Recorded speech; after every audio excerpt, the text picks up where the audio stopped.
So let's get more on this now. Alan Colmes is host of the Alan Colmes Show. Katherine Timpf, columnist for National Review, both Fox News contributors. Katherine, I mean, you got to have an MBA in this, at least to begin to try to understand. I know it's a states' rights thing. They can make their own rules, but try to keep up with it.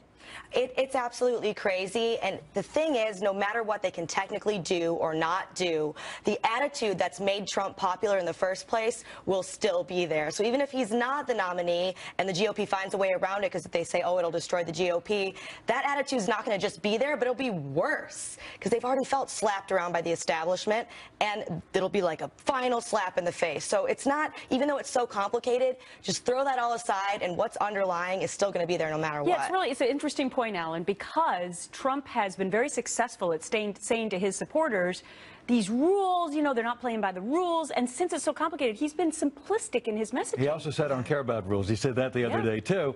Look, the Republican Party, the rules are crazy for both parties. You've got super delegates on the left, you've got this on the right, and you've got a situation where just 4 years ago, they changed it so you had to win 8 states in order to even be considered to try to stop Ron Paul. Right. They could easily change that again. They keep changing the rules. So going into a... But we've learned, Alan, the Democrats do it, too. You do temporary rules for every convention. And it's very undemocratic to run it this way because you feel your vote doesn't count when you go to cast it in the primary or caucus. We asked the question yesterday.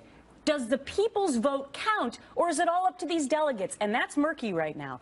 It counts as long as you go and vote in the caucus and the primary, but if somebody doesn't get to 1237, it's a whole new ballgame. I want you to listen to Lindsey Graham because he's making it even more complicated by saying there could be somebody else. I'm trying to get us the most viable nominee for 2016 that could win without destroying the party. I think Trump destroys the party, and if you parachute somebody in and try to ignore millions of votes, you're going to destroy this party. And the likelihood that the party leaders are going to try and, in your words, parachute someone else in? That would be a disaster. Trump is a disaster because, one, I don't believe he's a Republican. His policies are really bad for the country. Would Paul Ryan be a bad candidate? But Paul Ryan be a great candidate. You should run. All right, parachuting in somebody. I mean, this sounds like an action flick. Absolutely. It's not going to be good either way. The Never Trump people are going to stay Never Trump, and they're going to abandon the GOP if he's a nominee. The Trump people are certainly not going to abandon Trump, and they're going to be very angry if he's not the nominee. They'll say, this is why we're angry at the establishment in the first place. They don't care about us. We said we wanted this, and they're doing that. Either way, it's gonna be a mess. Alan's over there laughing, but let me tell you something. You could have the same thing at the DNC convention. The Democratic Party is Hillary's not very popular. A little better shape.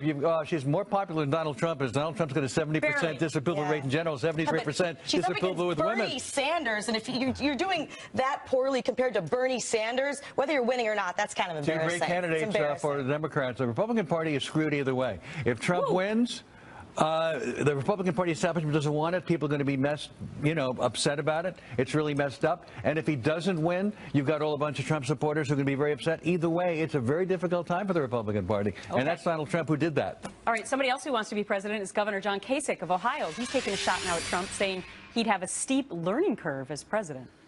He'll have to spend the first 100 days trying to figure out where the bathrooms are. So he's saying he'd spend the first 100 days trying to figure out where the bathrooms are. Then you have Kasich's campaign communications director saying this: what Wisconsin showed us, we are going to an open convention. There's no doubt about that. And the reason why Trump and Cruz are trying to push us out is they know we can win an open convention. Is he right, Katherine? Perhaps, but again, that attitude will still be there, and it's funny that that was Kasich's insult. I like Kasich, a lot to like about him, but he said, yeah, he doesn't even know anything about the White House. He'd have to look for the bathrooms. That's why people like Trump, is because they want someone from, because they want somebody from the outside. So he's basically making Trump's point for him by saying he has no idea how politics work. Yeah, exactly. That's what people like. You got the two top candidates, neither of whom can win a general election. That's why the Republican Party is apoplectic. Cruz can't win a general election. He talks about New York values, going to lose New York. We all know what that Trump means. Trump is ahead anyway. He's going to, yeah, but I mean, neither Trump nor Cruz can win a general election given the math and given their unpopularity. Well, I'm not so sure that that's totally true, because I think in head-to-head matchups, Cruz has won some of those in hypotheticals against Hillary Clinton. I'm not so John sure Kasich, about that for at the sure. moment. He led Hillary Clinton by 13 points in the last poll yesterday. And yeah, there's no reason to think Bernie voters would necessarily automatically go to Hillary either.